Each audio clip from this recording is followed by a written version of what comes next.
Burt was a brilliant and creative thinker, a true intellectual, and a kind soul. He reminds me of one of my favorite Bible verses, Proverbs 1:7.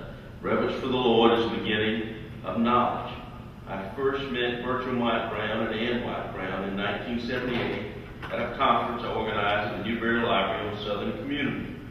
Then and throughout their lives together, they were a team, devoted to each other and to the highest intellectual standards.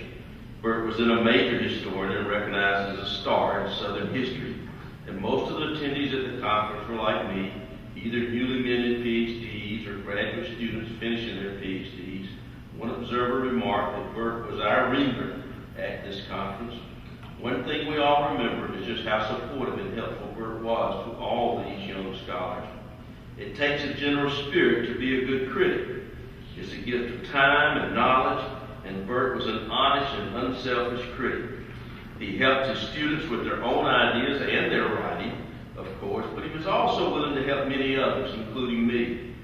Just about a year ago, in September, I was struggling trying to write my presidential address for the Southern Historical Association. Unfortunately, do it in the evenings in a Washington, D.C. hotel, while during the day I was testifying against the South Carolina voter ID bill. I had the time during the trial to get to Baltimore to see Burt. I didn't want to disturb him about my presidential address as he was just entering hospice. But he wanted to help me, however, and asked to see a draft. Here's what he said. Terrible, terrible, terrible. 3 good essays and 1 bad one. He was right. I needed a better thesis statement and a narrow focus. Anyone reading that essay should be grateful to Burt for his fine effort. Burt set the high standards for himself and for us all. For more than 40 years, Burt Wyatt Brown has been a major influence in the Academy and among intellectuals. I venture to say his powerful influence will continue, not just on students and experts on his subjects, but in the broad reaches of historical scholarship and humane letters. Burt's scholarship is remarkable in its range, depth, and its sophisticated and complex analysis, and how often dark and difficult his subjects are. The evangelical crusade for abolition, the violence and the grip of Southern honor, the ironies and contradictions of the Southern family and community, the mix of creativity and depression in writers from Walker Percy to Sylvia Plath are themes open to us because of Burt's imagination, perception, and honesty. Burt was at ease writing about the colonial era and Edgar Allan Poe, Lewis Tappan and Abraham Lincoln in the 19th century, and the Percys, T.H. Larson, Ted Hughes in the 20th century, about individual wars and our own current times in the 21st century. He pioneered in literary history, the history of emotions, and was a true interdisciplinary scholar who showed how historians can use anthropology and psychology to understand cultures and society. Burt is best known for his classic study, Southern Honor, a book that inspired more than a generation of historians interested in gender and in culture. The book rejuvenated the field of American studies and pointed the way to scholarly micro-history and community studies.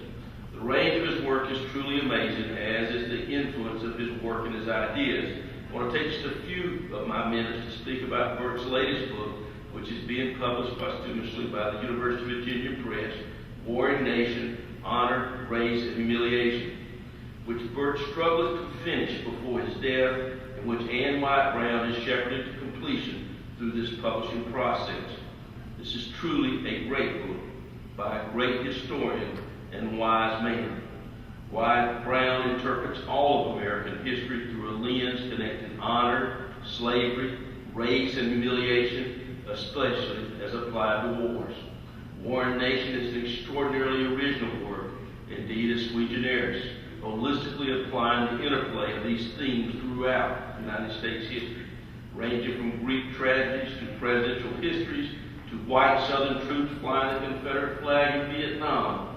Burt has linked large ideas in ethics and cultural and social history to major happenings in military and political history, offering a fresh approach. Burt's new book proffers that values and beliefs have made a difference in the history of the United States, for better and for worse. The book brilliantly explores the linkages between honor and race and the complex ways that individuals responded.